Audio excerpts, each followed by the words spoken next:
제가 보기에는 한 87세까지 살다가 죽는 게 제일 좋은 것 같아. 87세. 아주 딱 좋은 나이가 87세예요. 죽기 딱 좋은 나이가 87세 같아. 그거 넘었으면은 정말 안 보이고 안 들리고 불편해요. 그래서 87세까지 건강하게 살다가 행복하게 떠나는 그런 마음가짐이 제 생각에 참 중요한 것 같아요. 사실 지난 2017년 4월 10일 날 우리 아버지께서 세상을 떠나셨어요. 올해 떠나신 거죠. 우리 아버지는 평생 쌍시옷 소리를 한 번도 하신 적이 없어요. 예, 아버지 입에서 욕을 들어봤던 적이 없어요. 쌍시옷 소리를 한 번도 들어본 적이 없어요. 자식들, 내 자식을 키울 때 매질 한 번 하시지 않으셨어요. 그리고 우리 아버지는 참 남 욕을 하신 적이 없어요. 보통 뭐 누구 욕도 하고 정치인 욕도 하고 뭐 세상도 욕하는데 한 번도 욕하신 적이 없어요.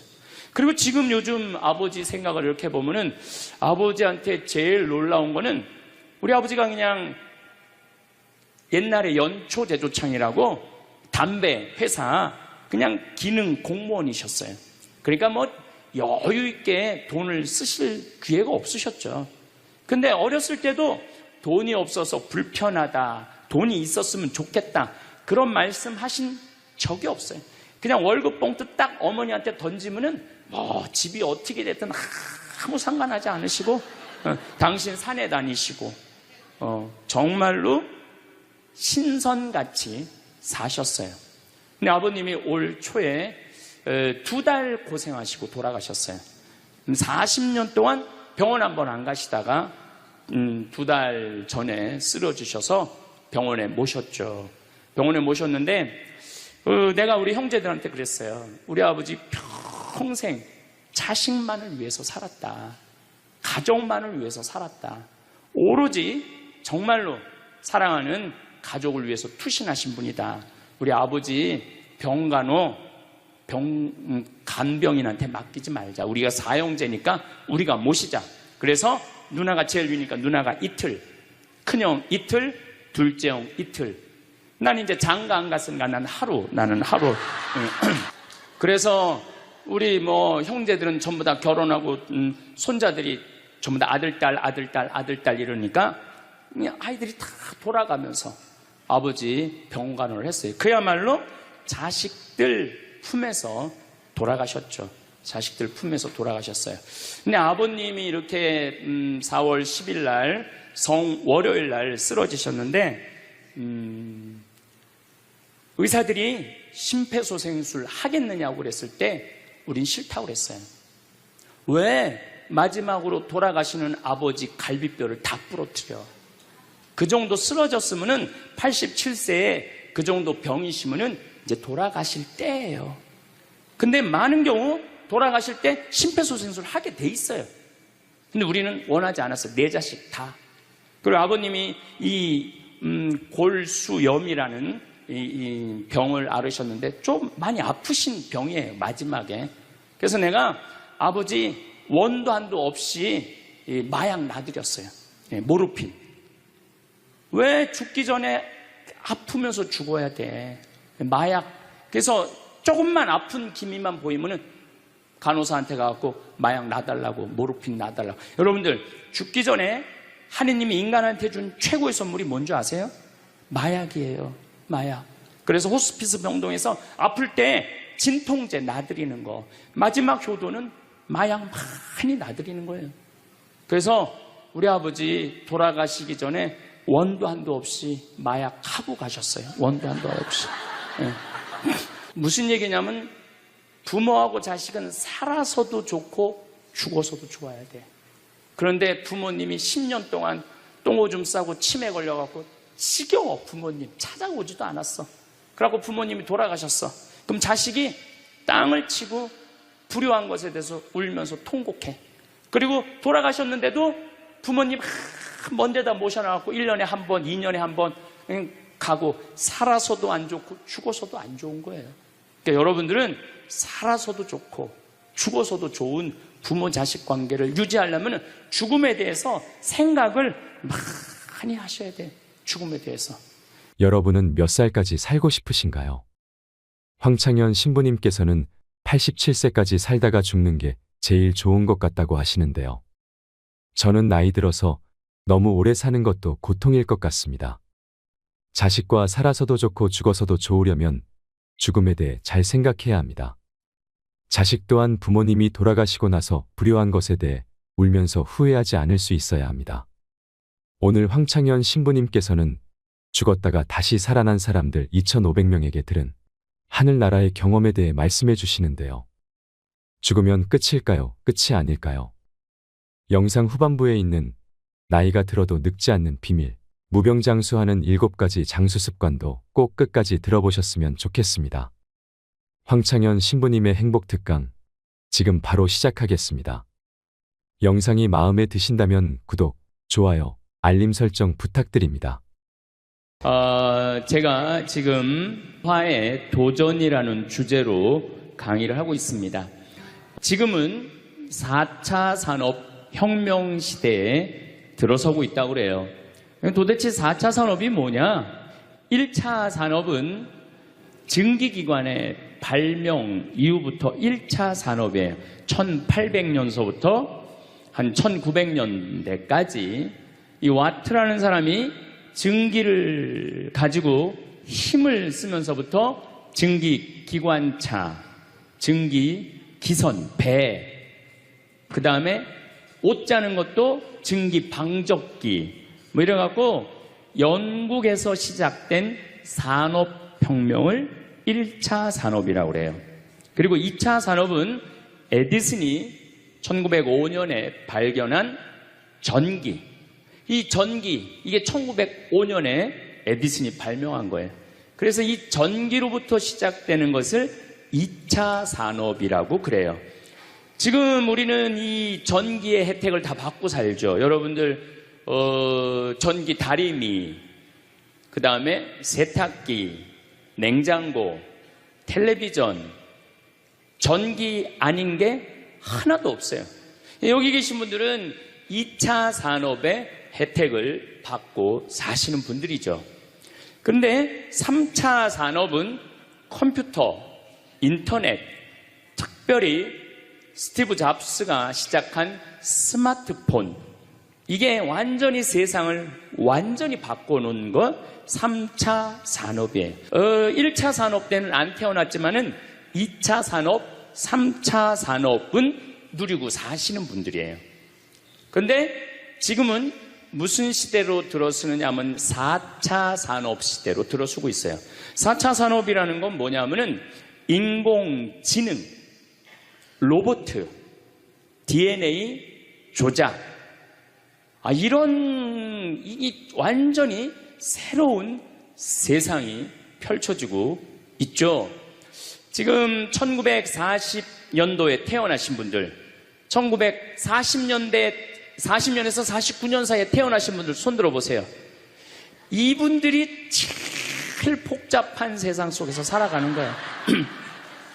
이게 너무 세상이 변하는 걸 다 누리고 살아가는 분들이 지금 1940년서부터 50년, 1950년, 60년에 태어난 분들이 2차 산업, 3차 산업, 심지어 4차 산업 시대까지 살고 있는 거예요. 1941년에 이제 내일 모레겠네요. 12월 8일 날 일본이 진주만을 습격을 해요.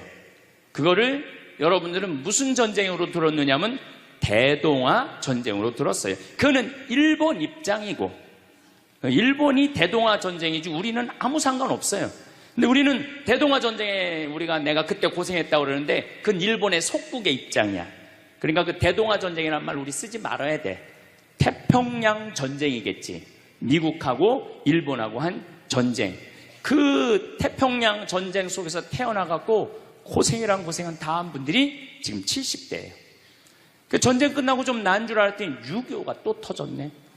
그래갖고 또 피난 가고 또 일사후퇴 겪으면서 고통 겪고, 전쟁 끝나고 난 다음에는 우리나라가 아프리카에 있는 웬만한 나라들보다 못 살았어요. 아프리카에 있는 웬만한 나라보다 못 살았어. 전쟁 끝나고 난 다음에 정말로 허리띠 졸라 매가면서 잘 살아보자고.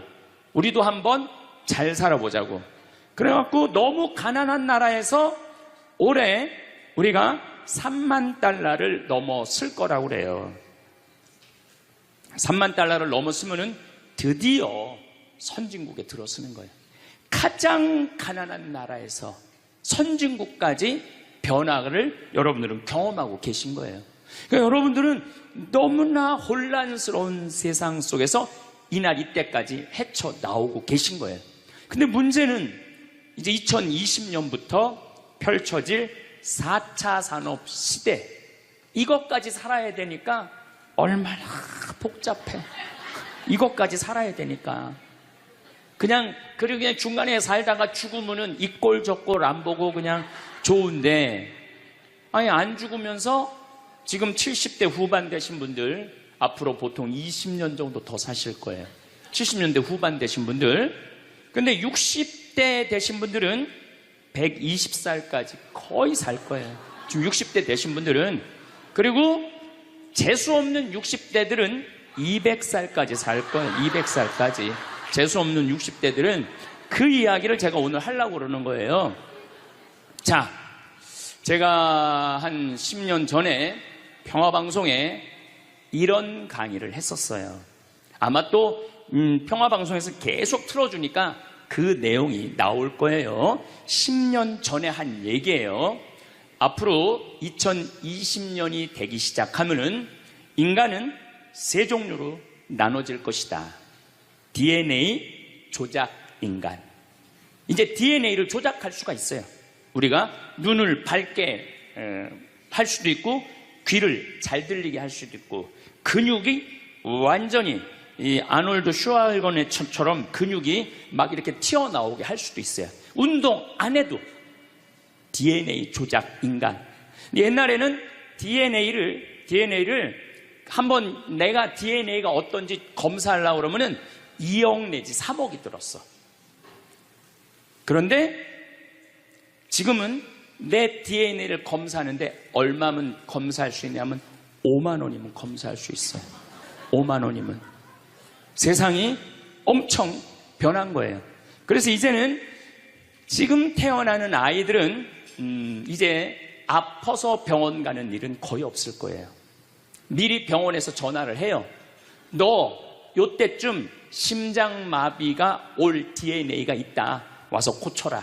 그럼 DNA 조작만 하면 심장마비가 넘어가는 거예요. 그러니까 안젤리나 졸리라는 미국의 영화 배우가 있어요. 2010년에 유방을 잘랐어요. 왜냐하면 DNA 검사를 해보니까 언니도 그렇고 엄마도 그렇고 유방암이 있는 거야. 본인도 유방암에 걸릴 확률이 있는 거야. 그러니까 미리 병을 예방을 하는 시대가 오는 거예요. 그게 DNA 조작 인간이에요. 근데 우리 교회는 그런 걸 절대 허락하지 않죠. 절대 허락하지 않는데 절대 현대인들은 할 거라는 거예요.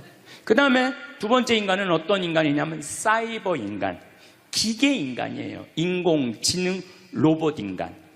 그래갖고 이 인공지능 로봇 인간이 나오면은 안 그래도 1940년서부터 지금까지 복잡 다단한 세상을 살아왔는데 이제 로봇하고 같이 살게 되는 세상이 이제 곧 되는 거죠. 그리고 이제 세 번째 인간은 오리지널 인간. 여러분들, 저나 여러분들. 근데 누가 제일 떨어지느냐? 오리지널 인간이 제일 떨어질 거예요. 그래서 앞으로는 이제 어떤 세상이 제일 걱정되는 게 뭐냐면은 로봇가 공장에서 일하는 거예요. 로봇가 공장에서 일을 하게 되면은 많은 노동자들은 일자리를 잃어버려요. 현재 몇 명 정도 일자리를 잃어버릴 걸로 예상을 하느냐면 8억 명 정도가 일자리를 잃어버린대. 8억 명. 그러니까 노동자의 4명 중에 1명은 일자리를 잃어버리는 거. 이거 보통 심각한 문제가 아니에요. 그래서 이제 웬만한 사람들은 공장에서 일할 수가 없어. 누가 다 일을 해? 로봇가 다 하니까. 그리고 요즘 그 조그만 회사 사장들 말을 들어보면은 요즘 뭐 노동자들 옛날에는 죽으라고 일했는데 아침에 잠깐 나가서 커피 마신다고 와서 커피 한 잔 마시고, 또 잠깐 나가서 좀 일하는 척하고 들어와서 밥 먹는다고 그러고, 또 조금 나가서 그러니까 돈 주고 일을 시킬 수가 없다는 거예요. 그러니까 만약에 로봇가 일을 하면은 사람을 시키겠느냐? 로봇을 시키겠느냐? 당연히 로봇을 시키는 거죠. 그러니까 점점 사람이 일자리를 빼앗길 것이라는 거예요. 로봇을 쓰는 사장들은 돈을 어마어마하게 벌고, 그런 자본이라든지 그런 능력이 없는 사람들은 무지무지하게 가난하게 사는 거예요. 이제 앞으로 여러분들이 5년 후, 10년 후에 볼 세상이 그렇다는 거예요. 그래서 요즘 세계적으로는 어떤 정치적인 시도를 하느냐 하면은, 그럼 일자리 없는 사람들은 먹고 살아야 될 거 아니야, 사람인데. 그래서 로봇한테 세금을 매기는 거예요. 그래갖고 로봇가 만약에 일을 하면은 저 로봇한테 100만 원 세금을 매기는 거야, 그 로봇한테. 그래갖고 그 100만 원을 누구한테 줘? 일 못하는 사람한테 주는 거예요. 그게 기초생활 수급이라는 거예요. 기초생활 수급. 그러니까 기초생활 수급을 이제는 10만 명, 100만 명이 받는 게 아니라 8억 명, 10억 명이 받는 세상. 그러니까 이제 앞으로 미래에 펼쳐질 세상은 지금 생각하는 거라고 너무 다른 세상이 되는 거예요. 두 번째는 어떤 세상이 오느냐면 로봇하고 공존하는 세상. 벌써 초등학교는 선생님이 공부를 가르치지 않고 로봇가 학생들한테 공부를 가르치는 학교가 나왔어요. 로봇가 애들한테 수학을 가르치고 영어를 가르치는 거예요. 발음도 훨씬 좋고, 그리고 이 로봇의 장점은 뭐냐면은 차별하지 않아. 로봇은 얘가 부잣집 아들이든지 얘가 공부를 못하든지 잘하든지 차별하지 않는 거예요. 그리고 웬만한 선생님보다 훨씬 잘 가르친다는 거예요. 그러니까 이제는 로봇가 교사가 되는 그런 시대가 온 거예요. 또 이제는 앞으로는 무슨 세상이 될 거냐면, 어린아이들 돌보는 보모가 누가 돌보느냐면 로봇가 돌보는 거예요. 나 동화책 읽어줘. 그럼 엄마는 나 바빠, 짜증나, 아이 너 잠이나 자, 이런데 보모 로봇은 나 동화책 읽어주면 아주 부드러운 소리로 짜증 한번 안 부리고. 그러니까 애가 엄마를 좋아하는 것보다는 누구를 더 좋아해? 로봇 보모를 더 좋아하는 거야. 나 엄마 필요 없다고. 이거 정말 우스갯소리가 아니라요, 진짜 벌어질 일이에요. 또 이제 로봇은 아내가 중풍이 걸렸어. 그래서 움직이질 못해. 그럼 누가 병간호를, 운동을 도와주느냐 하면 로봇가 도와줘요. 근데 이 로봇은 완전히, 제가 지난번 강의 때도 얘기했지만은 이제 섹스 로봇가 나온다고 그랬죠. 록시라고. 5가지를 고를 수 있다고 그래요. 피부색, 키, 성격, 이런 걸 고를 수가 있대. 그러니까 까칠한 여자, 부드러운 여자. 내가 까칠한 여자 좋아하면 성격 까칠한 로봇을 고르면 되는 거야. 근데 문제는 아내가 아파. 남편은 나가서 돈 벌어야 돼. 그래서 로봇을 하나 도우미 로봇을 했어. 근데 이 로봇은 아내를 너무 따뜻하게 해주는 거야. 그러니까 아내는 자꾸 남편한테 실망하는 거야. 자기 힘들다고 들어가서 자고. 근데 로봇은 나 좀 주물러 달라 그러면 언제든지 와서 주물러 주잖아요. 그러니까 남편한테 당신 나 필요 없다고, 나 이혼하고 싶다고. 그러니까 로봇하고 사람하고 혼동하는 세상이 오는 거예요. 로봇하고 사람하고. 그리고 더욱 2040년이 되면은 이 로봇가 감정까지 느껴. 사랑까지 할 수 있다는 거예요. 사랑까지. 아내 역할을 다 할 수 있는 세상이 온다는 거예요. 저 신부님 너무 앞서 나가는 거 아니야. 앞서 나가는 거 아니에요. 지금 미래 과학자들은 다 그런 세상이 온다고. 근데 이게 먼 미래가 아니라 바로 코앞에 와 있다는 거예요. 바로 코앞에 와 있다는 거예요. 3D 프린터기로 콩팥 만들 수 있어요. 간 만들 수 있어요. 요즘 시도하는 건 심장까지 만들어 갖고, 이제 앞으로는 이제 여러분들이 이제 한 90살쯤 되면은 85살쯤 돼도 그럴지 몰라. 생일날 아버지 이번 생일에 아버지 간 좀 갈아드릴게요. 그래갖고 간 갈아주고, 내년에는 심장 갈아드릴게요. 심장 갈아주고. 그런 세상이 올 가능성이 굉장히 많아요. 그럴 세상이. 참 이게 오래 사는 게 2045년까지만 살면은 안 죽는다는 거예요. 2045년. 그러니까 내가 80살까지만 나도 살면 어떻게든지 버티면은 안 죽을 수 있다는 거. 80살까지만. 앞으로 펼쳐질 세상에 가장 걱정스러운 게 뭐냐면은 수명 연장이에요. 수명 연장. 여기 계신 분들 중에 아까도 말씀드렸지만은 100살, 120살, 정말로 재수 없으면은 200살까지 살 수 있는 분들이 많습니다. 실질적으로 많아요. 근데 여러분들 오래 사는 거 좋을까요? 내가 많은 분들이 오래 살길 원해요. 안 죽는 걸 원해요. 근데 내가 만약에 앞으로 뭐 길게 안 보고 딱 120살까지 산다고 보면 내가 앞으로 67년 정도 더 살면은 120살 되거든요. 67년. 근데 내가 앞으로 67년 동안 사는 동안 불면증이 있어. 매일 밤마다 잠이 안 와. 67년 동안. 그 여러분들 좋을 것 같아요? 내가 정말로 마음 안에 미움이 너무너무 꽉 차 있어. 67년 동안 계속 미움 속에서 살아. 분노가 꽉 있어. 67년 동안 분노 속에서 항상 좌절감을 맛보고 있어. 우울하고 있어. 내가 우울해. 또 좋으래. 어떨 땐 좋을 땐 너무 좋고 싫을 땐 너무 싫고 그렇게 막 up and down 그러면서 앞으로 50년, 60년 사는 거 좋아요? 그렇게 성숙함이 없이 살 거면 그냥 지금 죽는 게 나아. 지금 죽는 게 나아요. 내가 앞으로 60년 동안 살면서 매일매일 감동하고 매일매일 행복하고 매일매일 감사하고 매일매일 사랑한다면은 앞으로 60년 사는 거 괜찮겠죠. 그런데 60년 내내 잠도 못 자고 미움 속에서 자식들 원망 속에서 외로움 속에서 배신 속에서 불행 속에서 오래 사는 거 좋아요? 적당한 나이에 죽는 거 내가 보기엔 그 축복이에요. 그래서 여러분들은 이제 나는 이 복잡한 세상 속에서 사는 것도 중요하지만 어떻게 죽을 거냐 이 시나리오를 잘 준비해야 돼요. 난 어떻게 죽을 거냐. 나는 생일날 애가 심장 갈아준다면 나 그거 필요 없다. 내 생일 선물로 그 심장 필요 없다. 그냥 나는 하느님이 주신 생명 그 수명 그대로 살다가 그냥 행복하게 떠날 거다. 그런 마음이 중요해요. 근데 우리가 성숙하지 못하면은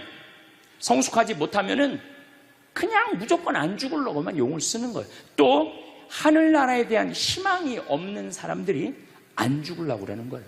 아니 지금 있는 것보다 하늘나라 올라가면 훨씬 행복하면은 안 죽을 이유가 뭐 있어? 죽으면 되지. 그냥 사는 날까지 즐겁게 살다가 죽는 날 즐겁게 죽으면 되는 거예요. 이 훈련이 꼭 필요해요. 여러분들 이게 뭐 요즘 알고리즘 그러는데 그건 다 제쳐두고 내가 인생의 설계가 필요해. 나는 몇 살까지 살다가 더 이상 치료받지 않고 암이 걸리면은 안 갈고 그냥 안 갈고 간 안 갈고 신장 안 갈고 췌장 안 갈고 그냥 하느님 품으로 간다는 생각이 아주 중요하다는 거예요. 제가 보기에는 한 87세까지 살다가 죽는 게 제일 좋은 것 같아. 87세. 아주 딱 좋은 나이가 87세예요. 죽기 딱 좋은 나이가 87세 같아. 그거 넘었으면은 정말 안 보이고 안 들리고 불편해요. 그래서 87세까지 건강하게 살다가 행복하게 떠나는 그런 마음가짐이 제 생각에 참 중요한 것 같아요. 사실 지난 2017년 4월 10일 날 우리 아버지께서 세상을 떠나셨어요. 올해 떠나신 거죠. 우리 아버지는 평생 쌍시옷 소리를 한 번도 하신 적이 없어요. 예, 아버지 입에서 욕을 들어봤던 적이 없어요. 쌍시옷 소리를 한 번도 들어본 적이 없어요. 자식들, 내 자식을 키울 때 매질 한 번 하시지 않으셨어요. 그리고 우리 아버지는 참 남 욕을 하신 적이 없어요. 보통 뭐 누구 욕도 하고 정치인 욕도 하고 뭐 세상도 욕하는데 한 번도 욕하신 적이 없어요. 그리고 지금 요즘 아버지 생각을 이렇게 보면은 아버지한테 제일 놀라운 거는 우리 아버지가 그냥 옛날에 연초제조창이라고 담배 회사 그냥 기능 공무원이셨어요. 그러니까 뭐 여유 있게 돈을 쓰실 기회가 없으셨죠. 근데 어렸을 때도 돈이 없어서 불편하다, 돈이 있었으면 좋겠다, 그런 말씀 하신 적이 없어요. 그냥 월급 봉투 딱 어머니한테 던지면은 뭐 집이 어떻게 됐든 아무 상관하지 않으시고 당신 산에 다니시고 정말로 신선같이 사셨어요. 근데 아버님이 올 초에 2달 고생하시고 돌아가셨어요. 40년 동안 병원 한 번 안 가시다가 2달 전에 쓰러지셔서 병원에 모셨죠. 병원에 모셨는데 내가 우리 형제들한테 그랬어요. 우리 아버지 평생 자식만을 위해서 살았다. 가족만을 위해서 살았다. 오로지 정말로 사랑하는 가족을 위해서 투신하신 분이다. 우리 아버지 병간호 간병인한테 맡기지 말자. 우리가 사형제니까 우리가 모시자. 그래서 누나가 제일 위니까 누나가 이틀, 큰형 이틀, 둘째 형 이틀. 난 이제 장가 안 갔으니까 나는 하루. 그래서 우리 뭐 형제들은 전부 다 결혼하고 손자들이 전부 다 아들, 딸 이러니까 아이들이 다 돌아가면서 아버지 병간호를 했어요. 그야말로 자식들 품에서 돌아가셨죠. 자식들 품에서 돌아가셨어요. 근데 아버님이 이렇게 4월 10일 날 월요일 날 쓰러지셨는데 의사들이 심폐소생술 하겠느냐고 그랬을 때 우린 싫다고 그랬어요. 왜 마지막으로 돌아가시는 아버지 갈비뼈를 다 부러뜨려? 그 정도 쓰러졌으면은 87세에 그 정도 병이시면은 이제 돌아가실 때예요. 근데 많은 경우 돌아가실 때 심폐소생술 하게 돼 있어요. 근데 우리는 원하지 않았어요. 네 자식 다. 그리고 아버님이 이 골수염이라는 이 병을 앓으셨는데 좀 많이 아프신 병이에요, 마지막에. 그래서 내가 아버지 원도 한도 없이 마약 놔드렸어요. 모르핀. 왜 죽기 전에 아프면서 죽어야 돼? 마약. 그래서 조금만 아픈 기미만 보이면은 간호사한테 가갖고 마약 놔달라고, 모르핀 놔달라고. 여러분들, 죽기 전에 하느님이 인간한테 준 최고의 선물이 뭔지 아세요? 마약이에요. 마약. 그래서 호스피스 병동에서 아플 때 진통제 놔드리는 거, 마지막 효도는 마약 많이 놔드리는 거예요. 그래서 우리 아버지 돌아가시기 전에 원도 한도 없이 마약하고 가셨어요. 원도 한도 없이. 그 조금의 고통을 덜어주는 게 내가 보기에는 효도라는 생각이 들더라고요. 아버지 이렇게 쓰러졌을 때 생명 유지장치 하겠느냐고 의사들이 얘기를 하더라고요. 우리는 아무도 원하지 않았어요. 그냥 아버님 편안하게 보내드리고 싶다고. 왜? 우리 아버지는 참 행복하게 사셨어요. 자식들이 아버지를 너무너무 좋아하고 사랑하고. 그래서 뭐 효도를 뭐 원도 한도 없이 해드렸냐, 이럴 건 자신 있게 말씀 못 드리죠. 하지만 그래도 자식들이 아버지, 손자, 손녀들이 할아버지 너무너무 사랑했기 때문에 편안하게 보내드릴 수 있었어요. 제가 작년에 왠지 우리 아버님한테 용돈을 많이 드리고 싶더라고요. 평생 돈 한번 넉넉하게 써보시지 못한 아버지한테 용돈 많이 드려야 되겠다. 그래서 제가 작년에는 이제 외부 강의, 한 달에 한 번 하면 한 번, 두 번 하면 두 번. 아버지가 무슨 돈을 이렇게 많이 주느냐고, 신부님. 아버지 원도 한도 없이 마음껏 써보시라고. 그래서 작년 한 해 내도 그전에는 조금씩 용돈 드리다 작년에는 그냥 막 이만큼씩 드렸어요.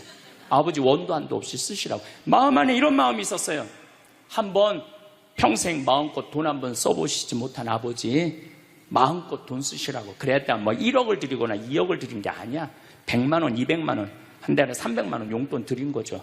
그러니까 아버님이 노인정에 그 노인 어르신들 밥 다 사고, 또 우리 자녀들이 그 23명인데 아버지한테 식사하러 가면은 아버지가 밥값을 다 냈대. 우리 누나가 항상 하는 얘기가 아버지 지갑에 항상 100만 원 있었대요. 그래갖고 얼마나 기분이 좋아. 아버지 돌아가셨을 때 노인정에서 그랬대요. 물주 세상 떠나서 어떻게 하느냐고 그랬대. 물주 세상 떠나서 어떻게 했느냐고. 아버님이 1년 동안 원도 없이 즐겁게 사시다가 세상 떠난 거예요. 저는 효도도 나중에 한다는 건 다 거짓말이야. 효도하려면 언제 해야 돼? 지금 해야 돼, 지금. 부모님한테 돌아가시고 난 다음에 땅을 치고 통곡하는 거 다 소용없어요.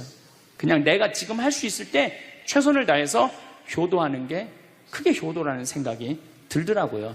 어쨌거나 아버님은 쓰러지신 날 당신 스스로 걸어서 화장실 가셨어요. 아침까지. 그리고 오후 1시에 쓰러지셨어요. 그래갖고 밤 10시 41분에 돌아가셨어요. 근데 제가 아버지한테 그랬어요. 아버지, 돌아가시려면은 오늘 돌아가셔야 된다고. 왜냐면 그날이 성월요일이었거든요. 성화요일 날 돌아가시면은 장례미사를 못해요. 왜냐하면 성목요일 날은 장례미사를 못하게 돼 있어요. 성금요일, 토요일 다 장례미사 못해요. 그리고 예수부활 대축일 장례미사 못해요. 그리고 그 다음 월요일 날 장례를 해야 되는 거야. 의사 선생님은 오늘 내일 돌아가실 것 같다고 그러는데 내가 그랬어. 돌아가시려면 오늘 돌아가시라고. 내일 돌아가시지 말고. 근데 딱 10시 41분에 돌아가셨어요. 그래서 성수요일 날 아버님 장례 미사를 하는데 우리 수원교구에 주교님 4분이 다 오셨어. 얼마나 그게 영광스러워요. 주교님이 4분이나 오셨으니까. 왜냐하면 성주관이니까 주교님들이 외국에 아무도 안 나가시고 교구청에 다 계셨던 거야. 얼마나 좋아요. 주교님 4분이 다 오셔서 미사를 봉헌해 주시니 얼마나 축복된 아버지예요. 또 신부님들이 많이 오셔갖고 그 성당에 수원 정작 꽃매 성당인데 꽤 그래도 큰 성당인데 신부님들이 꽉 차갖고 젊은 신부들이 지하에서 미사를 봉헌했다는 거예요. 그것처럼 축복이 어디 있어요. 그냥 하루라도 더 살라고 용 쓰다가 화요일날 돌아가셨으면 7일장 하는 거예요. 7일장. 하루라도 더 살라고 용을 쓰셨으면. 근데 우리 아버지는 정말로 살아있을 때도 나한테 행복을 주시는데 떠나실 때도 행복하게 떠나시더라고요. 여러분들도 마찬가지예요. 여러분들도 살아있을 때도 행복하게 사시고 죽을 때도 행복하게 죽으세요. 괜히 안 죽으려고 이렇게 용 쓰고 저렇게 용 쓰다가 누워서 10년 동안 똥오줌 싸기 시작하면요, 그때부터는요 지옥이야. 지옥. 여러분들은 제일 좋은 거는 자다가 주무시다가 죽는 거예요. 그런데 갑자기 돌아가시면 자식들이 너무 힘들으니까 그저 3개월 정도 앓으시다가 돌아가시면은 자식이 이별할 시간을 주는 거예요. 자식이 이별할 시간 주는데 3개월이 넘었으면 그때부터 우리 아버지 언제 죽나. 내가 며칠 전에 들은 얘기예요. 멀쩡한 집에 딸 둘이 무당한테 가갖고 그랬대요. 우리 엄마 언제 죽느냐고. 그래서 무당이 그랬대요. 엄마가 지금 아프냐고. 안 아픈데 너무 건강한데 우리를 너무 힘들게 해갖고 언제 죽는지 너무 궁금해서 와봤다고. 이게 부모 자식지간의 일이야. 부모 자식지간의 일이야. 그러니까 여러분들은 이제 자식한테 뭘 기대서 산다는 생각 꿈도 꾸지 말고, 죽을 때도 자식한테 효도받는다는 생각하지 말고 여러분들이 알아서 미리 써놓으세요. 대학에 호스피스 박사가 있어요. 이분은 2,500명 죽었다 살아난 사람들, 2,500 죽었다 살아난 사람들 여러분들 많은 거 아시죠? 왜 죽었다 살아난 사람들이 많아요? 심폐소생술 때문에. 의술이 좋아갖고 죽었다 다시 살아난 사람들 2,500명을 조사를 해봤어. 근데 죽었다 살아난 사람들의 경험, 하늘나라에 대한 경험을 얘기를 들어보니까 너무 평온하고 너무 행복하다는 거예요. 그리고 죽으면은 바로 몸에 빠져나가서 자기를 본대요. 자기를. 그래갖고 여러분들 죽은 사람들 그 주위에서 그 이 친지들이 하는 말이 다 들린대. 그 몇 분 동안, 하늘나라 올라가기 전에 몇 분 동안은. 그러니까 절대 죽은 사람한테 그렇게 살더니 참 잘 죽었다 그런 소리 하면 안 된다는 거예요. 끝까지 좋은 소리를 해야 된다는 거예요. 사랑한다, 고맙다, 하느님 품으로 가라, 예수님, 마리아, 요셉한테 가라, 정말로 기도해 줄 테니까, 이렇게 말해야지. 그렇게 우리를 괴롭히더니 이렇게 죽는다고, 정말로 지옥에 갈 사람이라고 이렇게 말하면은 다 영원히 듣는다는 거예요. 그리고 죽었다 살아난 사람들의 아주 기가 막힌 얘기는, 안 못 보는 사람은 죽으면 다 보인다는 거예요. 눈이 다 보인다는 거예요. 그게 그냥 하는 게 아니라 다시 살아 돌아와서 아무것도 못 봐. 근데 의사가 무슨 반지를 어떻게 꼈고, 이 병원이 어떻게 생겼고, 누가 어디 자리에 있습니까? 다 아는 거야. 죽었다가 죽으면은 눈이 보이는 거야. 다리 없는 사람은 다리가, 자기 다리가 있다는 거예요. 듣지 못하는 사람은 듣고, 아픈 사람은 아픈 부위가 다 없어진다는 거야. 그러니까 여러분들 지금 살아있으면서 몸에 허리도, 아까 할아버지 한 분 안수해달라고 그래갖고 허리가 막 이렇게 구부러진 사람 죽으면 딱 펴진다는 얘기예요. 그러니까 완전히 사도 바오로의 말씀처럼 새로운 모습으로 변하는 거야. 죽으면 끝이 아니야. 하느님께로 가는 여행의 시작이에요. 그러니까 죽는 거를 막 그냥 밀어내시지 마세요. 한 70년, 80년 살았으면 살 만큼 살지 않았어? 그렇죠? 뭐하러 200년을 살아? 뭐하러 300년을 살아? 또 200년, 300년 사는 것도 좋아요.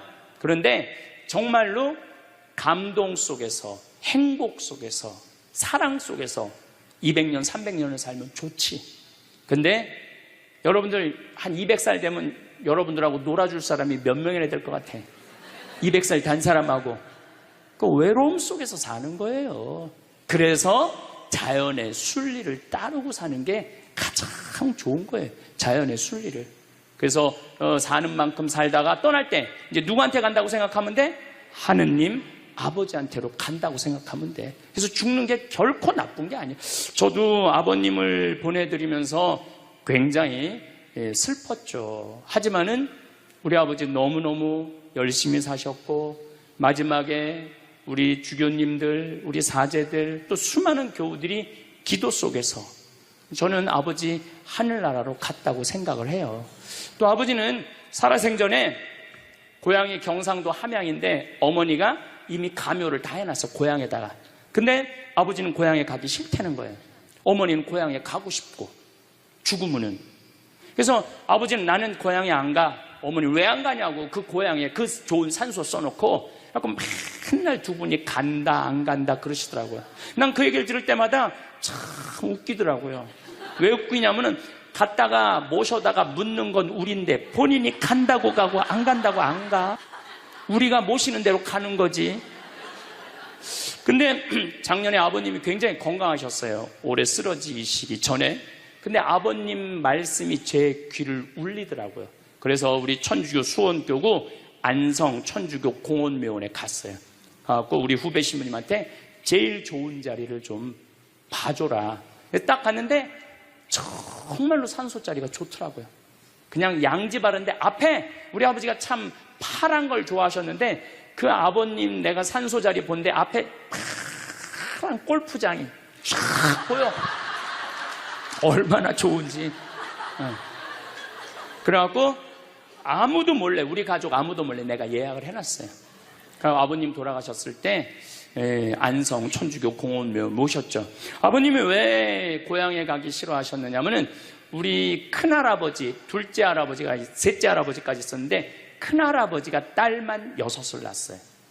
둘째 할아버지는 아들을 3을 낳았는데 둘째 할아버지, 첫째 아들이 우리 아버지야. 근데 1930년, 우리 아버지가 30년생이시니까 87세니까 그때는요, 장손집에 아들이 없으면 8살 이전에 큰아버지 집에 가서 양자로 자라야 돼. 아버지는 그랬던 거예요.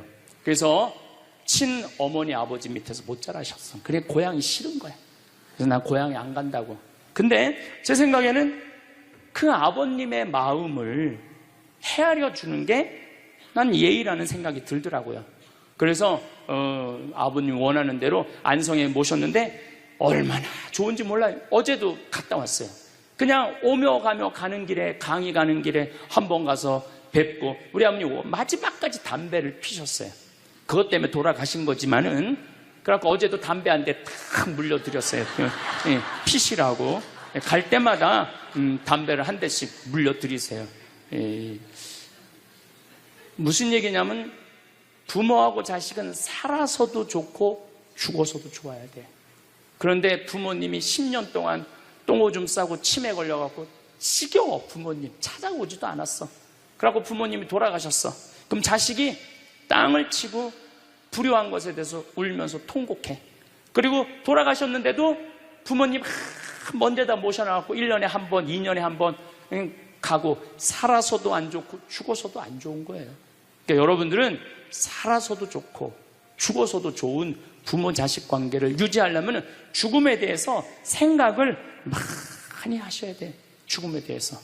근데 이제 아버님 돌아가셨는데 딱 화요일 하루 장례를 했는데 조문객들이 얼마나 많이 왔는지 밥을 7번을 했대요. 보통 장례 밥 한 번 한대. 근데 밥을 7번 했대. 우리 형님 둘도 나만 활동을 많이 하는 게 아니라 형님 둘도 어마어마하게 친구가 많더라고 보니까. 우리 누님도 그렇고. 그러니까 그냥 1000명 이상이 조문객이 왔으니까 조의금도 굉장히 많이 들어왔다는 얘기죠. 조의금도. 근데 내가 그 조의금을 싹 모아서 평창으로 갖고 왔어요. 우리 형제들은 조의금을 구경도 못했어요. 제가 왜 그걸 싹 모아서 갖고 왔느냐 하면은, 내가 본당 신부 때 장례 식장에 교우들 초상남은 가면은 상주가 안 나와. 왜 안 나오냐 그랬더니 저기 지금 방에 들어가고 조의금 갖고 싸운다는 거야. 네가 더 가질 거냐 내가 더 가질 거냐. 여러분들, 저는 우리 지금 대한민국이 이 변화, 제가 변화의 도전이라는 주제로 강의를 하지만 이 변화되는 세상에 생각을 바꿔야 돼요. 이제 지금 기업의 0.3%가 우리나라 총이익의 50%를 갖고 있대요. 그러면 그 0.3% 되는 대기업가들이 다 가난한 사람을 위해서, 나라를 위해서 세금을 내놔야 돼요. 이 시대는 이제 로봇가 자리 다 뺏어가고 사이버 인간이 다 뺏어가고 우리는 어떻게 살아, 인간은. 그래서 이 정치가 중요한 거예요. 21세기는. 그래서 그런 사람들 다 뺏어서 직장 생활 못하는 사람들한테 기초생활급 줘야 돼. 또 직장 생활 안 하는 사람들은 사람이 일을 안 하면은요 행복하지 않은 거예요. 일을 안 하면. 여기 계신 분들 혹시 불면증 걸리신 분들 있죠? 제가 불면증 치료법 알려드릴게요. 어떻게 하면 잠을 잘 오느냐면 아침 6시에 일어나. 그래갖고 아침 기도해. 아침 기도, 부모를 위한 기도, 나라를 위한 기도, 자녀를 위한 기도 다 해. 그리고 정성스럽게 이불 개고 세수, 머리도 다 드라이기 쓰지 말고 수건으로 다 말려 머리도. 그리고 밥 정성스럽고 해 먹고, 목욕탕도 가갖고 묵지기도 5단 있는 힘 땀 다 빼고, 그리고 발차기도 하고 목욕탕 안에서 제일 좋은 거라는 거예요. 그리고 산책하고 미사 참여하고 성서 쓰고 정성스럽게 행동을 하세요. 설거지도 정성스럽게 하고. 그러면은 저녁 8시만 되면 기절해서 자요. 여러분들이 하루 생활이 정성스럽지 않기 때문에 잠을 못 자는 거예요. 기절해서 자요. 저는 요즘 지금 목도 지금 특강을 너무 많이 해갖고 목이 쉬었는데, 요즘 이렇게 어제도 대전 강의 갔다 와서 7시만 되니까 막 눈알이 뒤집어지려고 그러더라고. 눈알이. 그러면 자는 거예요. 근데 아무것도 안 하고 그냥 가만히 움직이지 않으면요 밤에 잠이 안 오죠. 당연히 잠이 안 오죠. 그래서 정성스럽게 사는 게 중요한 거예요. 어쨌거나 하여튼 아버님 그 조의금을 싹 갖고 왔어요. 평창에. 그래갖고 내가 우리 형제들한테 얘기했어요. 아버님 돌아가신 조의금은 어린아이를 위해서 쓸 거고, 어머님이 돌아가신 조의금은 노인분들을 위해서 쓸 거다. 그래서 이번에 잠비아에 에이즈 어린이 고아원 짓는데 아버님 조의금 보냈어요. 빈센트 병원에서 이번에 20명을 수술을 해줬는데 그중에 2명 아버님 조의금으로 또 수술도 해주고, 아직도 많이 남아있어. 아직도. 이제는 여러분들 떠날 때 자식한테 주고 떠나지 마세요. 세상에 주고 떠나세요. 어떤 세상에? 어렵고 힘들고 고통받는 사람들한테 주고 떠나세요. 그리고 미국이나 유럽은 보통 할머니들이 다 나 조의금 어디다 보내라, 어느 수도원에 보내라, 어느 고아원에 보내라, 어느 장애시설에 보내라, 다 그런다는 거예요. 대한민국 사람들만 죽을 때까지 이기적으로 죽는 거예요. 살아서도 이기적으로 살고 죽을 때도 이기적으로 죽는 거예요. 그래서 하여튼 우리 형제들은 조의금 구경도 못했어. 대신 내가 우리 형제들한테 보내준 선물이 있어요. 조의금 명단은 다 보내줬어. 타이프 쳐갖고. 갚아야 될 거 아니야. 갚아야 될 거 아니야. 되게 죽은 사람들의 경험을 들어보면은, 내가 이 키블러 로스라는 이분 책을 요즘 계속 읽고 있는데, 기가 막힌 거는 딸이 죽었어. 근데 다시 살아났어. 근데 이 딸이 아빠 엄마한테 얘기하는 거. 엄마 아빠 내가 죽었는데 오빠가 나를 너무 행복하게 기다리고 있어. 그래서 그 오빠랑 놀았는데 너무너무 행복했어. 근데 이 엄마 아빠는 너무너무 놀란 거예요. 왜 놀랬느냐 하면은 이 아이가 태어나기 전에 오빠가 죽어갖고 단 한 번도 오빠 얘기를 한 적이 없거든. 근데 죽어서 그 오빠가 기다리고 있는 거예요. 그러니까 이 기가 막힌 노릇 아니에요. 또 이런 경우도 있었다고 그래요. 어떤 경우가 있었느냐면은 교통사고가 났어. 여동생, 오빠, 아빠가 했는데 오빠하고 아빠는 죽은 거야. 이 여동생은 다 기절한 상태에서 죽었는지 안 죽었는지 확인할 길이 없잖아요. 근데 다시 죽었다고 생각하고 병원에 가서 살아났어. 근데 이 여동생이 엄마 너무 슬퍼하지 마. 하늘나라에서 오빠하고 아빠가 날 기다리고 있어. 너무 행복해. 근데 얘는 오빠하고 아빠가 죽었는지 모르는 상태에 혼수 상태인데 그걸 아는 거예요. 근데 여기 특징 중에 하나는 죽어서는 살아있는 사람은 절대 못 본대요. 죽은 사람만 본다는 거예요. 죽은 사람만 하늘나라에서 본다는 거예요. 그래서 여러분들도 세상 떠나면은 하느님 기다리고 있고 너무 행복한 나라로 가는 거예요. 그러니까 죽음은 그 번데기가 이 알을 까고 자기 껍데기를 까고 나비가 되는 것처럼 지금보다도 훨씬 아름다운 세상으로 가는 게 죽음이에요. 이제 21세기는 안 죽는다고 100살을 사니 200살을 사느니 좋은 게 아니에요. 100살, 200살 동안 불면증, 우울증, 미움, 분노, 외로움, 심심함으로 사는 것보다 그냥 한 70, 87세까지 살다가 죽어갖고 행복하게 먼저 떠난 사람들하고 하느님 품에서 행복하게 사는 게 좋죠. 그래서 여러분들 이제 행복하게 살다가 행복하게 떠나셔야 돼. 그리고 제가 늘 말씀드리지만 나중에 행복하지 마세요. 언제 행복해? 지금 행복하세요. 지금. 나중에 돈 쓰지 말고 언제 써? 지금 쓰세요. 지금. 그리고 여기 있는 분들 지금 얼굴을 보니까 돈 쓸 수 있는 마지막 얼굴들이 많다니까. 마지막 얼굴들이 많아. 그리고 우리나라는 이제 드디어 3만 달러를 넘어서요. 선진국 대열에 들어서요. 선진국에 들었으면은 어르신들, 노인분들 연금 지금 20만 원에서 60만 원, 70만 원으로 다 올라가요. 그러니까 돈 없는 거 걱정하지 마세요. 여러분들이 엉뚱한 사기에만 안 당하면은 먹고 사는데 아무 지장 없어. 욕심만 안 부리면은 충분히 행복하게 살 수 있어. 그리고 이렇게 강의 따라다니면서 배우는 여러분들, 진리를 목말라 하는 여러분들은 앞으로 행복하게 사실 수 있으세요. 예. 인생의 주인공은 나야. 내 자식이 아니고 내 남편이 아니고 내 아내가 아니야. 내 행복은 누가 책임지느냐 하면 내가 책임지는 거야. 내가 지금 불행한 거는 남편 탓도 아니고 자식 탓도 아니고 누구 탓이야? 내 탓이야. 왜? 나를 위해서 쓰는 법을 배운 적이 없어. 나를 위해서. 버는 법은 배웠는데 쓰는 법을 배운 적이 없어. 본인들을 위해서 쓰세요. 자, 1960년대, 70년대는 열심히 살아야 돼. 너 정말로 아끼고 살아야 돼. 가난했을 때 얘기예요. 이제 3만 달러가 넘었을 때는 이제는 재밌게 살고 행복하게 살고 의미 있게 살고 나누고 살아야 돼. 언어가 이제는 바뀌어야 돼. 그래서 여러분들 정말로 이제는 의미 있고 재미있고 행복하게 생활하시길 바라겠습니다. 다음 시간은 의미 있고 재미있고 행복한 삶이 뭔지 제가 말씀드리도록 하겠습니다. 감사합니다. 여러분은 몇 살까지 살고 싶으신가요? 아무리 오래 살아도 건강하게 살지 못하면 소용없는 것이겠지요.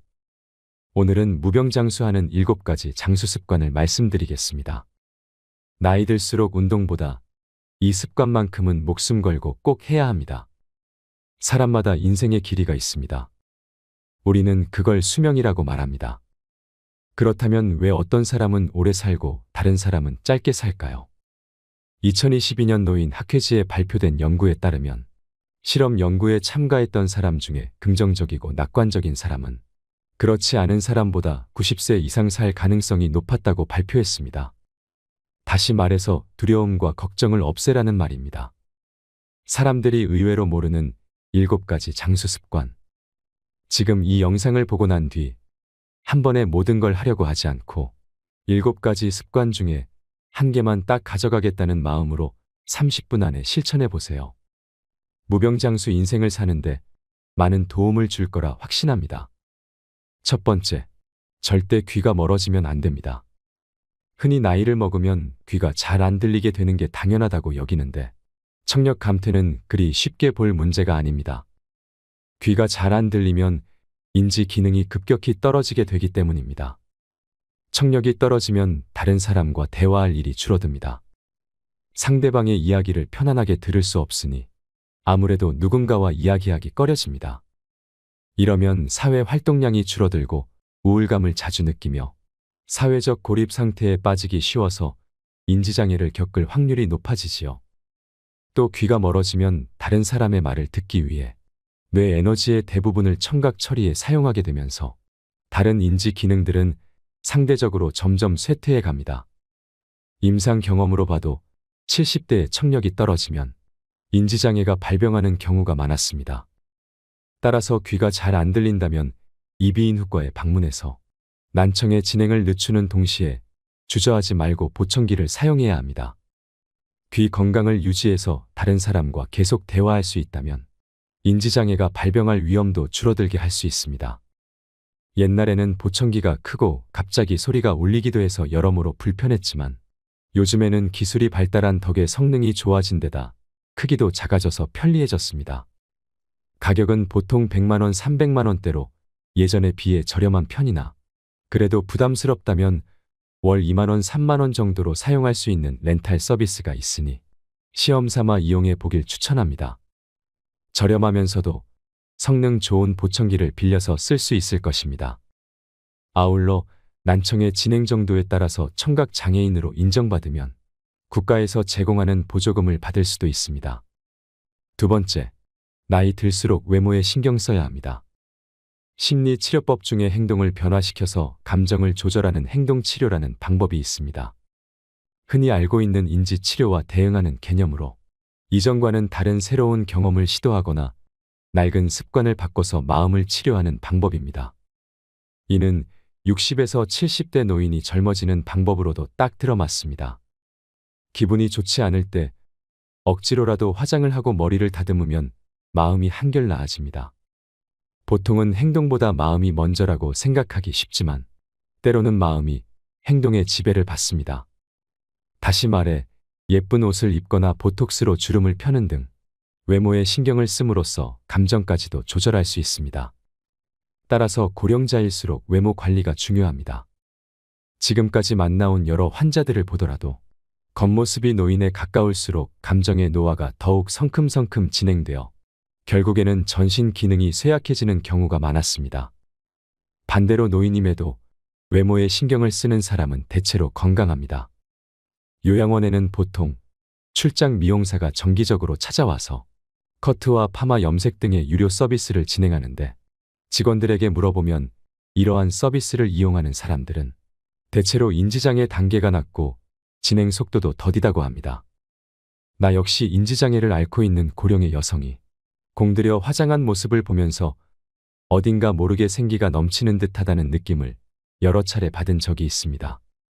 나이든 여성이라면 화장을 하고 머리를 손질할 뿐 아니라 필러나 보톡스를 맞아서 피부를 젊게 유지하는 것도 정신 건강에 도움이 됩니다. 최근에는 가격이 상당히 저렴해져서 3에서 6개월에 한 번씩 30만, 40만 원 선이면 이용할 수 있습니다. 피부 관리를 받으면 확실히 눈에 띄게 주름이 펴지고 예뻐집니다.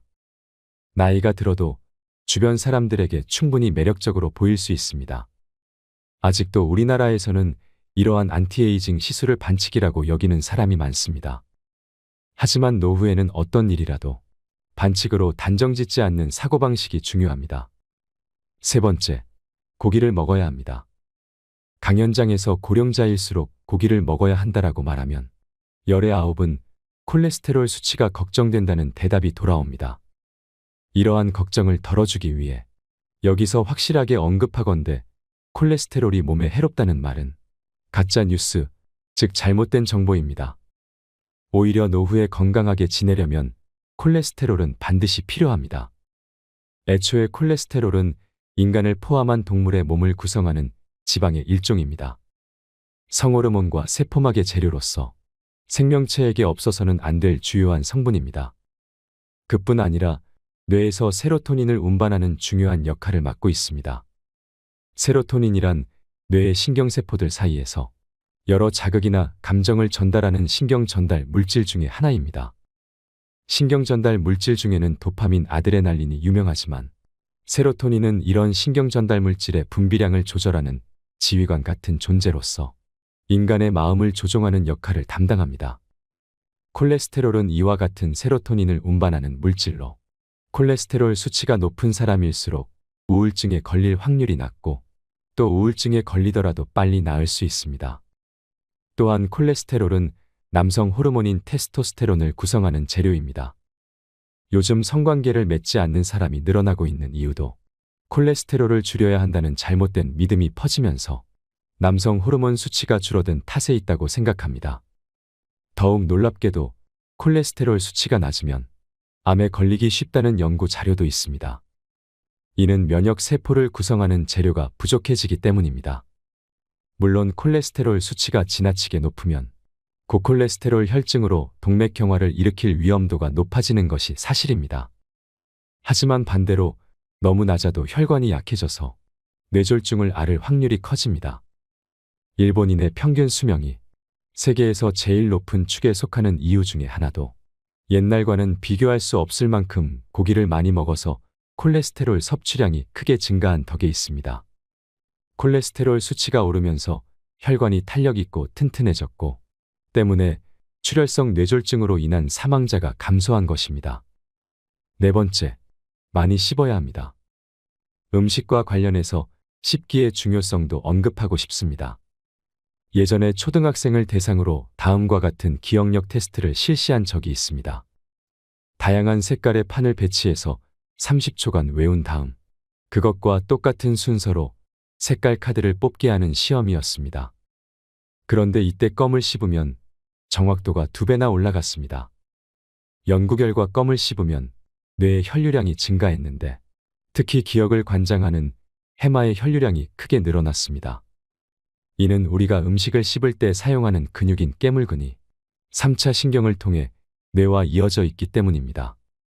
깨물근이 움직이면 대뇌와 편도체 같은 인지 기능을 담당하는 뇌 부위가 자극을 받아서 혈류량이 늘어납니다.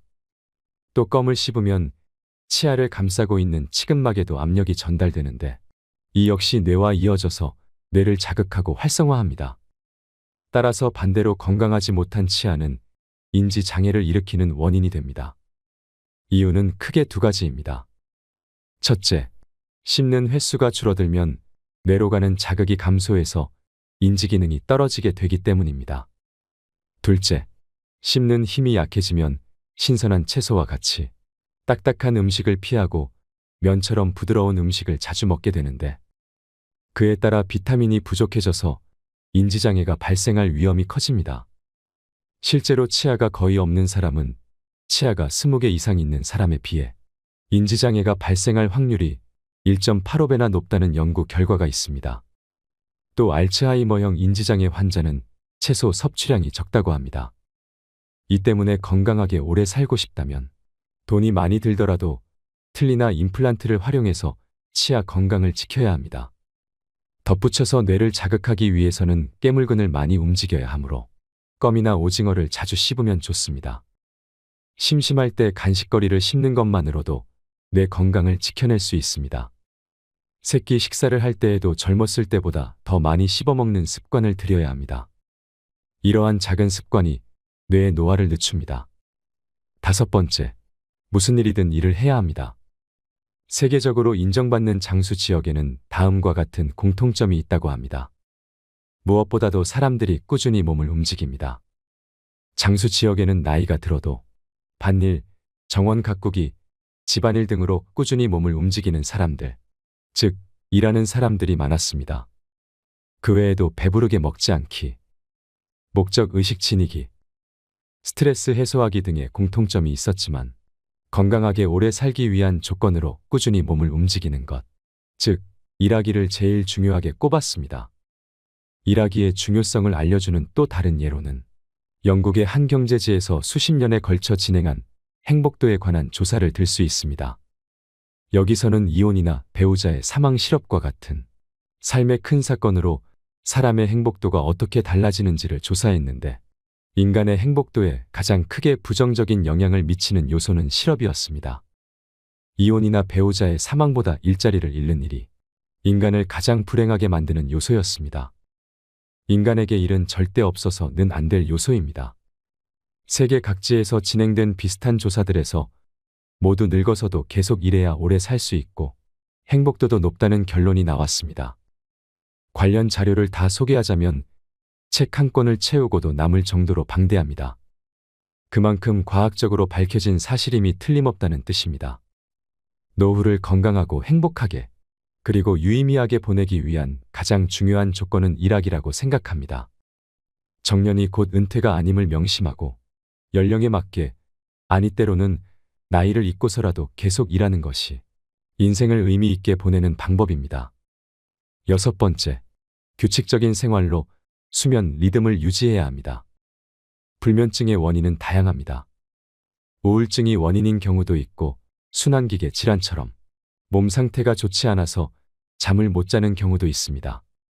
하지만 대부분은 잠들지 못할까 봐 두려워하는 정신적인 문제에서 기인합니다. 이러한 종류의 불면증은 규칙적인 생활을 하면 크게 나아집니다. 먼저 밤에 잘 자기 위해서는 아침에 일어나는 시간을 일정하게 유지해야 합니다. 회사에 다닐 때는 출근 시간이 정해져 있으므로 저절로 기상 시간이 일정할 수밖에 없었는데 당시에는 무척 피곤하게 느껴졌겠지만 그것은 우리의 몸과 마음에 좋은 영향을 미쳤습니다. 매일 같은 시간에 일어나는 습관이 심신의 변화를 최대한 막아주었기 때문입니다. 그러나 은퇴 후 그럴 필요가 없어서 기상 시간이 들쑥날쑥하게 되면 세로토닌과 같은 신경 전달 물질의 분비가 줄어들고 세로토닌이 부족해지면 수면을 유도하는 멜라토닌이 줄어들어 수면 장애를 겪기 쉽습니다. 따라서 신경 전달 물질의 정상적인 분비를 촉진하기 위해서는 매일 아침 같은 시간에 일어나야 합니다. 전날 밤 푹 자지 못했건 늦게 잠이 들었더라도 아침이 되면 평소와 같은 시간에 침대에서 나와야 합니다. 당일은 조금 피곤하고 졸리겠지만 길게 보면 뇌와 몸을 지키는 좋은 습관입니다. 여기에 매일 아침 같은 시간에 식사를 하면 수면에 더욱 긍정적인 효과를 미칩니다. 수면 리듬을 일정하게 유지하기 위해서는 식생활의 리듬도 중요하기 때문입니다. 7번째, 성호르몬 감소를 주의하세요. 중장년층은 성호르몬 감소에도 주의해야 합니다. 나이를 먹으면 남성은 남성 호르몬이, 여성은 여성 호르몬이 줄어듭니다. 남자든 여자든 모두 중성화된다는 말입니다. 성호르몬 감소는 우리의 몸과 마음의 변화를 일으킵니다. 이로 인한 갱년기 장애는 주로 여성에게서 나타난다고 알려져 있지만 사실 남성에게도 갱년기 장애가 찾아옵니다. 갱년기 장애가 오면 자율신경계의 이상으로 온몸에 다양한 증상이 나타납니다. 피로감, 권태감, 울화증, 다한증, 두근거림, 잔뇨감, 어깨 통증, 관절통 등 이것이 다 성호르몬 균형이 깨지면서 나타나는 증상입니다. 특히 갱년기에는 남녀할 것 없이 마음의 병을 호소하는 사람이 늘어납니다. 우울증 진단을 받은 사람은 보통 여러 가지 갱년기 질환을 함께 앓는 경우가 많습니다. 미국과 유럽에서는 성호르몬이 감소하면 호르몬 보충요법을 받는 것이 일반적이며 보험도 적용됩니다. 하지만 우리나라에서는 부작용을 우려해서인지 남녀 모두 이를 선호하지 않습니다. 나는 여성이든 남성이든 호르몬 보충요법을 적극적으로 이용을 권장합니다. 만약 갱년기 장애를 앓고 있는 남성이라면 주저하지 말고 병원에 있는 남성 건강 클리닉 등을 방문해서 상담을 받아보세요. 마지막으로 노후에 주어진 7만 3천 시간을 의미 있게 살고 싶다면 기억해야 할 것이 있습니다. 1960년대에는 평균 수명이 남성은 65세, 여성은 70세였습니다. 당시 정년은 평균 55세였으므로 퇴직 후 남성에게 남은 생은 고작 10년 정도였습니다. 하지만 지금은 퇴직 후 남은 생이 20년을 훌쩍 넘어 30년에 가까워졌습니다. 여생이라 부르기에도 민망한 긴 시간입니다. 정년을 맞이한 60세의 나이는 새로운 인생이 시작되는 해라고 봐야 합니다. 노후에 우리에게 주어진 시간은 얼마나 될까요? 식사, 수면, 목욕 등 일상생활에 필요한 시간을 빼고 나면 하루 24시간에서 대략 10시간 정도가 남는다고 합니다. 1년으로 따지면 3,650시간입니다. 요즘에는 80세까지 건강한 사람이 많으므로 60세부터 20년 동안 약 7만 3천 시간이라는 자유시간이 주어집니다. 현재 연간 평균 노동시간이 1915시간이니까 20세부터 60세까지의 40년 동안 약 7만 6천 시간을 일하는 셈인데 이렇게 본다면 정년 이후 우리에게는 젊은 시절 일했던 시간만큼의 자유시간이 또다시 생기게 됩니다. 노후에도 여전히 많은 시간이 남아있는 것입니다. 노후에 주어진 터무니없이 긴 시간을 유의미하게 보내는 방법은 두 가지입니다. 하나는 공부하기이고 나머지 하나는 일하기입니다. 안타깝게도 인간의 뇌는 공부와 일 외에는 쉽게 질려버리기 때문입니다. 유럽과 미국에서는 행복한 은퇴 생활이라는 말을 즐겼으면 일찍 은퇴한 뒤 노후에는 여행과 취미 생활을 마음껏 즐기며 살아야 한다는 사회적 분위기가 형성되어 있지만 이는 어디까지나 분위기일 뿐 실상은 좀 다릅니다. 취미와 여행에 빠져 지내는 시간은 기껏해야 2에서 3년 정도이고 이후에는 이런 삶에 조금씩 실증내는 사람이 많아진다고 합니다. 환갑을 맞이하기 전까지는 60대가 되면 쉬면서 마음대로 놀고 싶다는 생각이 있었어도 이제는 그러한 인생을 살겠다는 마음을 아예 접는 노인분들이 많습니다.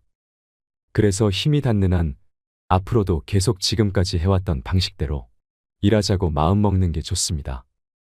75세, 80세는 일할 수 있다면 계속 일하는 편이 좋다는 말은 과학적으로도 증명된 사실입니다.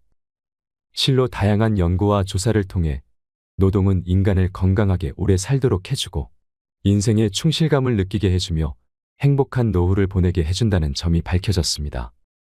물론 여기서 말하는 노동은 현역 시절 때처럼 매일 꼭 8시간 정도 근무해야 한다는 뜻이 아닙니다.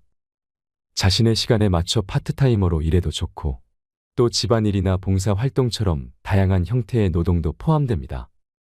무병장수하는 7가지 장수 습관 어떠셨나요? 마지막으로 행복하려면 꼭 기억해야 할 10가지에 대해 말씀드리겠습니다. 행복의 조건 10가지. 운동하라. 행복의 첫째 조건이 건강이다. 건강을 잃으면 다 잃는 것이다. 감사해라. 없는 것에 자꾸 불평하지 말고 가지고 있는 것에 5가지씩 감사하라. 대화하라. 마음이 잘 맞고 통하는 사람과 대화하라. 별난 사람과 억지로 잘 지내려다 가시에 찔리지 마라. 나이 들어서는 스트레스 받아가면서 억지로 인연을 이어갈 필요가 없다. 내가 좋아하는 사람과 지내라. 공부해라. 평생 공부한다는 마음으로 공부해라. TV 시청을 반으로 줄여라. 규칙적인 생활을 해라. 많이 웃어라. 나이 들어 잔주름이 많아도 웃는 얼굴은 평안해 보인다. 수다 떨며 살아야 한다. 입과 혀를 많이 움직여야 치매 예방에 좋다. 주변의 소중한 이들에게 먼저 전화해라. 사랑도 먼저 하는 것이 중요하다. 나 자신을 사랑하라. 자신을 귀하게 여겨라. 나를 사랑할 줄 아는 사람이 남도 사랑할 수 있다. 나이 드신 분들 중에는 자신보다 자식에게 올인하는 사람이 많다. 이것은 어리석은 일이다. 나보다 자식이 먼저인 사람의 자식은 절대로 행복할 수 없다. 부담과 죄책감을 안고 살아가기 때문이다. 이웃에 친절하라. 지혜로운 노인은 베풀고 산다. 이는 물질적인 것뿐만 아니라 정신적인 면도 포함된다. 먼저 배려하고 친절을 베풀고 사랑하라. 오늘 이야기한 내용이 여러분들께 도움이 되었으면 좋겠습니다. 이상으로 책틀맨이었습니다.